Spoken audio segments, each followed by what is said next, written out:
Sudah bukan menjadi rahasia bagi kalangan yang terlahir paling akhir di tahun 90-an, tentu akan akrab dengan drama serial Tutur Tinular hasil permakan Estijab. Dalam hal ini, kami sendiri yang ikut terhipnotis dengan jalannya alur cerita yang begitu istimewa. Bagaimana tidak?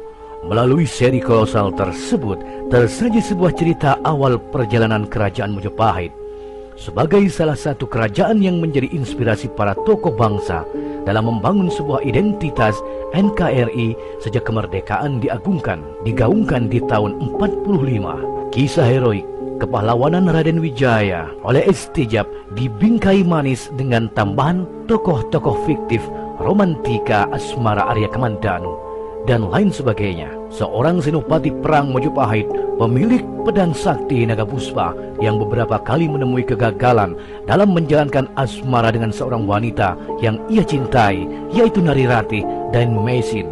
Itulah dua sosok wanita terkasih Arya Kamandanu yang ternodai status kewanitaannya dari seorang pria yang tidak lain adalah kakak kandungnya sendiri yang bernama Arya Dwi Pangga, seorang penyair yang pada akhirnya menjadi pendekar sakti berjuluk pendekar syair berdarah yang mempunyai ajian Kidung Pamungkas dengan syair-syair yang begitu puitis. Belum lagi tokoh pelengkap lainnya yang fiktif dengan karakter nyentrik semacam Empu Tong Bajil dengan ajian Sokoro Geni yang tewas terkena keris Empu Gandring, Dewi Sambi pemilik ajian Tapakwisa yang pada akhirnya tewas atas ilmunya sendiri, hingga Sakawuni pendekar wanita Badas yang pada akhirnya menjadi kekasih Kamandanu. Pada kesempatan kali ini kami tidak untuk bermaksud menguraikan jalan panjang cerita berjudul Tutur Tinular sebagaimana diuraikan di film-film kolosal atau di radio-radio kolosal yang bernuansa fiktif. Pembuatan film kolosal atau sejarah kolosal di radio-radio kesayangan Anda tempo dulu termasuk Tutur Tinular dan Saur Sepuh adalah kebanyakan dari tokoh-tokoh fiktif. Namun masyarakat tidak tahu bahwasanya tokoh-tokoh fiktif itu tidak ada dan itu hanyalah karangan dari Estijab saja. Sedangkan cerita-cerita sejarah yang dimasukkan ke dalamnya adalah benar. Namun dalam cerita sejarah kerajaan, mulai dari runtuhnya kerajaan Singosari dan berdirinya kerajaan Majapahit, Estijab memasukkan beberapa tokoh-tokoh fiktif sebagai pemanis dalam penayangan dan pembuatan film atau cerita sejarah yang bersifat kolosal. Termasuk tokoh fiktif yaitu Luh Jinggan, putri dari Empu Lunggah, kakak tertua di kelas ayahnya dari Empu Hanggareksa atau Empu Ranubaya, dan semuanya adalah empu-empu fiktif karangan Estijab.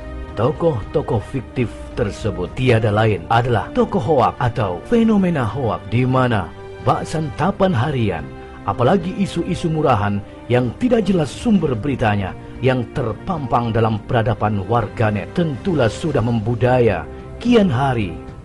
Keuntungan dari sebuah isu murahan hoak dalam kasus lain, isu-isu provokasi bergenre hoak juga kerap dipolitikan sebuah identitas untuk melambungkan dan menggalang dukungan atas sebuah identitas hoak tersebut. Inilah yang seakan mengingatkan pada cerita sepak terjang Majapahit dalam serial Tutur Tinular. Beberapa kalangan awam seperti pribadi semula menganggap kerajaan Majapahit hanya sekedar kerajaan Hindu adidaya dengan tokoh terkenal semacam Raden Wijaya, Hayam Wuruk hingga Gajah Mada yang jelas nyata adanya.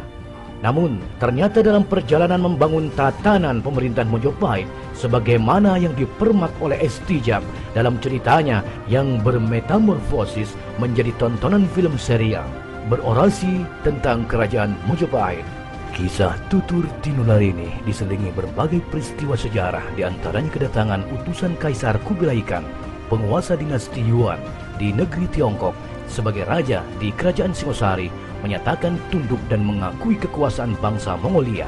Namun utusan dari Mongolia tersebut malah diusir dan dipermalukan oleh Kertanegara. Sebelum para utusan kembali ke Mongolia, di sebuah kedai makan terjadilah keributan kecil selang utusan kaisar yang bernama Mengci dengan Empu Ranubaya. Empu Ranubaya berhasil mempermalukan para utusan dan mampu menunjukkan kemahirannya dalam menciptakan pedang. Karena tersinggung dan ketertarikannya terhadap keahlian Empu Ranubaya tersebut, sesudah itu dengan cara yang curang, para utusan tersebut berhasil menculik Empu Ranubaya dan membawanya ikut serta berlayar ke Mongolia.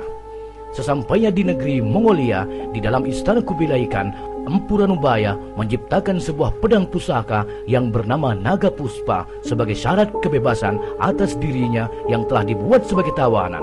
Namun kemudian, pedang Naga Puspa tersebut malah dibuat sebagai area konflik dan dibuat sebagai rebutan di selang pejabat kerajaan. Nah, disinilah letak fiktifnya sebuah cerita yang ditambah oleh Estijab agar terlihat hidup dan nyata. Semoga masyarakat awam bisa mencerna dan mengkaji dan memahami bahwasanya sebuah cerita tidak ada hal-hal yang bersifat fiktif, terutama tokoh yang ada di dalamnya. Bila ada tayangan di YouTube tentang makam, petilasan, atau senjata pusaka milik Arya Kamandanu, Dwi Pangga, Empu Ranubaya, dan sebagainya, itu adalah hoak. Dan itu adalah sebuah pembodohan publik. Sejarah radio Tutur Tinular dan Saur Sepuh tersebut adalah karangan dari Estijab. Sinetron tersebut diproduksi oleh rumah produksi dan isi cerita dalam sinetron tersebut semata-mata hanyalah karangan alias fiksi. Jadi bukan cerita dengan latar belakang sejarah yang sebenarnya. Dalam sejarah Singosari dan Mojopahit, tidak ada tokoh fiksi yang bernama Meisin atau Arya Dwi Pangga atau Arya Kamandanu dan sebagainya. Namun Estijab sangat lihai membuat dan merubah isi dari cerita sejarah Singosari dan Mojopahit tersebut dengan menambah-nambah tokoh-tokoh fiksi lainnya, sehingga alur cerita yang sesungguhnya diserongkan agar publik mengenal siapakah nama tokoh-tokoh fiksi tersebut.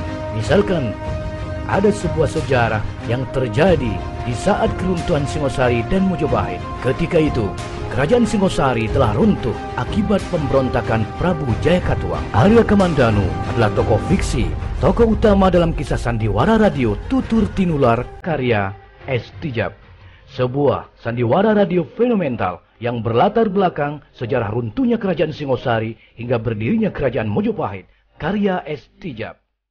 Dalam cerita sandiwara tersebut, Arya Kamandanu digambarkan sebagai sosok pemuda yang sangat mumpuni dalam olah kanuragan, pendekar pilih tanding berjiwa kesatria yang mampu menaklukkan musuh-musuhnya, pantang mundur demi membela kebenaran. Namun di lain pihak, ia adalah sosok pemuda yang sangat lugu, pemalu, dan sulit menaklukkan hati dan perasaannya sendiri. Dalam setiap petualangannya, Arya Kamandanu selalu ditemani oleh pedang pusakanya yang bernama Pedang Naga Puspa, ciptaan gurunya, yaitu Empu Ranubaya. Pada awalnya, pedang pusaka ini diciptakan untuk Kaisar Kubilai Khan, penguasa dinasti Yuan di negeri Mongolia, sebagai tebusan atas diri Ranubaya sebagai tawanan kerajaan.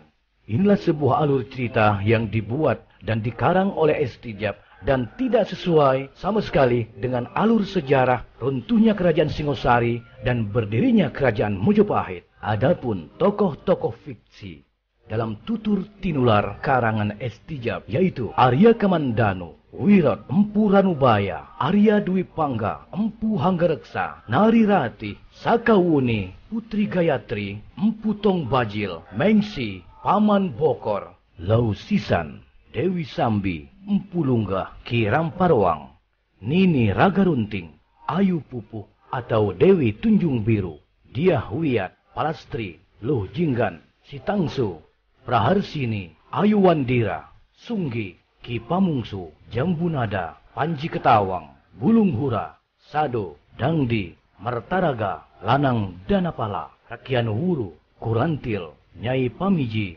Nyi Rongkot, Ki Sugata Brahma, Kolo Rampis, Jaran Lejong, Jarawaha, Langkir, Ratabi, Trisura, Wong Chau, Linggapati, Jangir, Rakawi, Wali Kadep, Ki Bokor, dan Sampit, Retno Palupi, Nyi Tumpak Sekti, Wong Agung, Niluh Sekarsari, Wangsa Halemu, Janawidi, Dewi Upas, Dipang Karadasa, Pejabat Tuban, Raglatik, Rasemi, Jaran Bangkal, Nyai Sepang, Tunjung Putih, Empu Elam, Empu Krodamuka, Cokor, dan lain sebagainya.